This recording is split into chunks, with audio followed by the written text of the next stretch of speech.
let's start the deterministic first model, which is consists basically the four models. The first one is the uniform demand, the economic order quantity or the lot size model with the uniform demand. The model 2 is the production, where we don't have the shortages. The model third is the model in which we do have the demand rate, which is not constant actually, and the model 4 in which we do have the production rate but the shortages are allowed.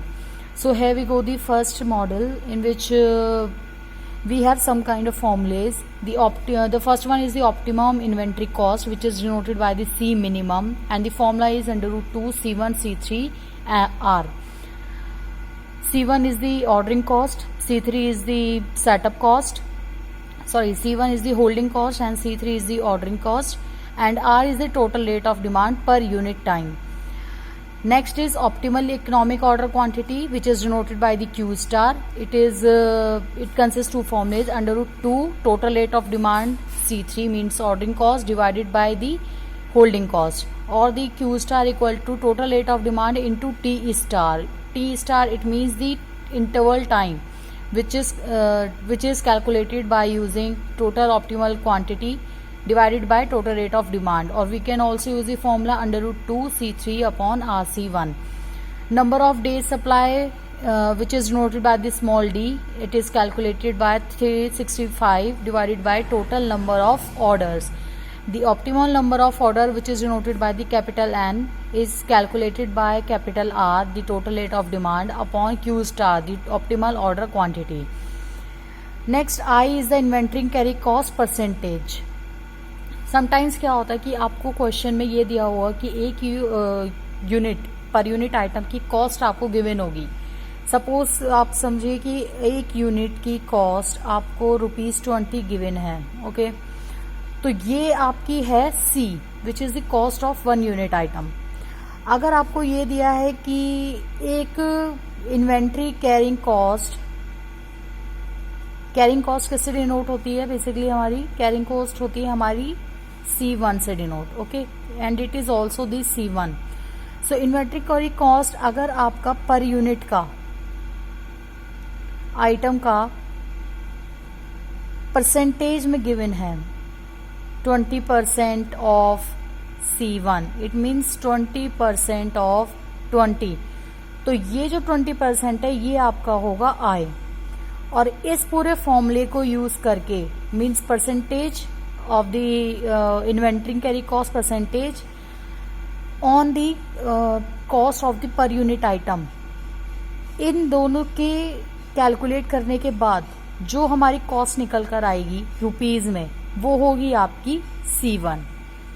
Okay, half of QC1 it is the total inventory carrying cost per unit time. अगर आपसे पूछा जाता है question में कि total inventory carrying cost एक per unit का कैसे कैलकुलेट होता है, तो उसमें हम यूज करते हैं हाफ ऑफ QC1. अगर आपसे पूछा जाता है कि नंबर ऑफ ऑर्डर्स एक साल में कितने हैं, तो टोटल नंबर ऑफ ऑर्डर्स निकालने के लिए आपको R/Q का फॉर्मूला यूज करना पड़ेगा. It is the total number of orders capital N R/Q star. Then total ordering cost आपकी निकलेगी R/Q multiplied with setup cost. C3 is the setup cost और द ऑर्डरिंग कॉस्ट. अगर आपसे पूछा जाता है टोटल इन्वेंट्री कॉस्ट कितनी है आपकी, मतलब CQ कितना है, टोटल इन्वेंट्री कॉस्ट जितना आपका लॉट साइज है उसकी टोटल कॉस्ट कितनी निकली है. C minimum optimum inventory cost होती है, और टोटल इन्वेंट्री कॉस्ट इन दोनों में फर्क है. C मिनिमम इस तरह से निकाली जाएगी, और टोटल इन्वेंट्री कॉस्ट आपकी हाफ ऑफ QC1, मतलब total inventory carry cost per unit को ऐड करेंगे हम R/Q C3 total ordering cost से, तो वो हमारी निकलती है total inventory cost. Okay, so on the model 1 we are going to calculate some kind of questions. Here we have the first question. You have to supply your customer 100 units of a certain product every Monday. आपको कितने product की supply करनी है, 100 unit की. You obtain product from a local supplier at ₹60 per unit. ये जो 60 per unit है ये आपको दी गई है एक यूनिट की cost.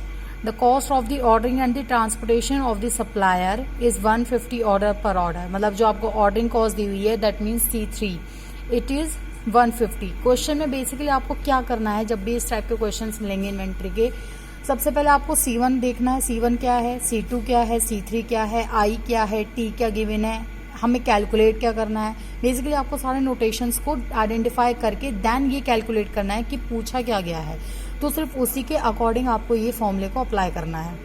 Clear. The cost of carrying of inventory is 15% per year. अब ये कॉस्ट ऑफ कैरिंग इन्वेंट्री हमें किस में दिया हुआ है, परसेंटेज में। It means it is not C1, it is I। Okay, so हमें कैलकुलेट क्या करना है, एक तो हमें डिस्क्राइब करना है ग्राफिकली इन्वेंट्री सिस्टम को, देन हमें लॉट साइज मतलब Q स्टार को करना है टू मिनिमाइज द कॉस्ट, और then determine the optimal cost. Optimal cost मतलब हमें C मिनिमम भी कैलकुलेट करना होगा, ठीक है। Now we have the total rate of demand, हमें कितनी चाहिए थी, which is noted by the capital R, the 100 units per week. Don't forget the units, unit जरूर स्पेसिफाई करनी है, अदरवाइज इसका आंसर गलत हो जाएगा। C3 इज 150 ऑर्डर, जो भी हमारी कैरिंग कॉस्ट आई है वो 150 पर ऑर्डर मिल रही है। C1 हमें कितनी मिली है, 15% per year with the cost of the product carried. अब ये हमें फर्स्ट यूनिट जो एक यूनिट की कॉस्ट दी गई थी वो कितनी दी गई है, वो हमें 60 दी गई है, जबकि हमें I कितना दिया है 15%। और C हमें कैसे निकालना होता है इस केस में, C1 इज 15% ऑफ 60, तो हमारी कितनी निकल कर आई है, दैट इज 9/52 पर यूनिट पर वीक। फर्स्टली हमें क्या डिस्क्राइब करना था, Q स्टार निकालना है। Q स्टार निकालने के लिए हम फॉर्मूला अभी बताया था √2RC3/C1। सारी वैल्यूज को पुट करके 416 यूनिट्स कैलकुलेट हुई हैं। और दूसरा क्या निकालना है, optimal quantity mean C minimum. C minimum कैसे निकालना है, 2RC1C3, ये तो फॉर्मूला होती है, इसमें वैल्यूज पुट किए। इसमें प्लस हमें 60R क्यों किया है, ये हमने 60R इसलिए किया है क्योंकि हमसे पूछा क्या गया है एंड में कि आपको कॉस्ट जो दी गई है ऑब्टेन करना है, बेसिकली हमें product from a local supplier at 60 per unit. तो हमें एक की कॉस्ट कितनी दी है, 60 दी गई है, और हमें टोटल डिमांड कितना गया है, 100 दी हुई है। तो जो ऑप्टिमल कॉस्ट निकलेगी वो इस पर यूनिट के कॉस्ट को टोटल डिमांड रेट से मल्टीप्लाई करके देन उसके बाद हमें optimum number of efficiency of the cost को ऐड करके हमारी ऑप्टिमल कॉस्ट कैलकुलेट हो जाएगी। ओके, नेक्स्ट क्वेश्चन है, एयरक्राफ्ट कंपनी है जो कि यूज करती है approximation customer rate 2500 kg per year. अब उसमें एक यूनिट की जो कॉस्ट है वो 30 रुपीज आ रही है। Then company personal estimate that it cost ₹130 to place an order and the carrying cost of the inventory is 10% per year. हमें करना क्या है, फ्रिक्वेंटली मीन्स टाइम हमें कैलकुलेट करना है। Then also determine the optimum size of each order, Q star then C minimum, ये तीनों चीजें कैलकुलेट करनी है। सो फर्स्ट ऑफ ऑल हमें क्या देखना है, टोटल डिमांड क्या है। Total demand is capital R is equal to 2500 per order. Then each unit cost ₹30 per kg, मतलब हमें C1 चाहिए जो कि हमें किससे निकलेगा, I को मल्टीप्लाई करके 30 into 10%। Then we have Q star equal to √2RC3/C1। Q star निकाला है हमने, वैल्यूज को पुट करके T निकाल दिया है, वैल्यूज को पुट करके Q स्टार/R। और हमें एंड में क्या निकालना है कि आपके नंबर ऑफ ऑर्डर्स, मतलब how frequently should orders should repeat be placed, मतलब ये है कि आपको कितने नंबर ऑफ ऑर्डर्स ऐसे प्लेस करने होंगे कि जिससे आपको ये हर बार कितने टाइम बाद ये ऑर्डर आपको रिपीट करने हैं। तो इसके लिए हम क्या निकालेंगे, number of order which is calculated by the R/Q star. Then here we have the 5 orders per order. Okay, so now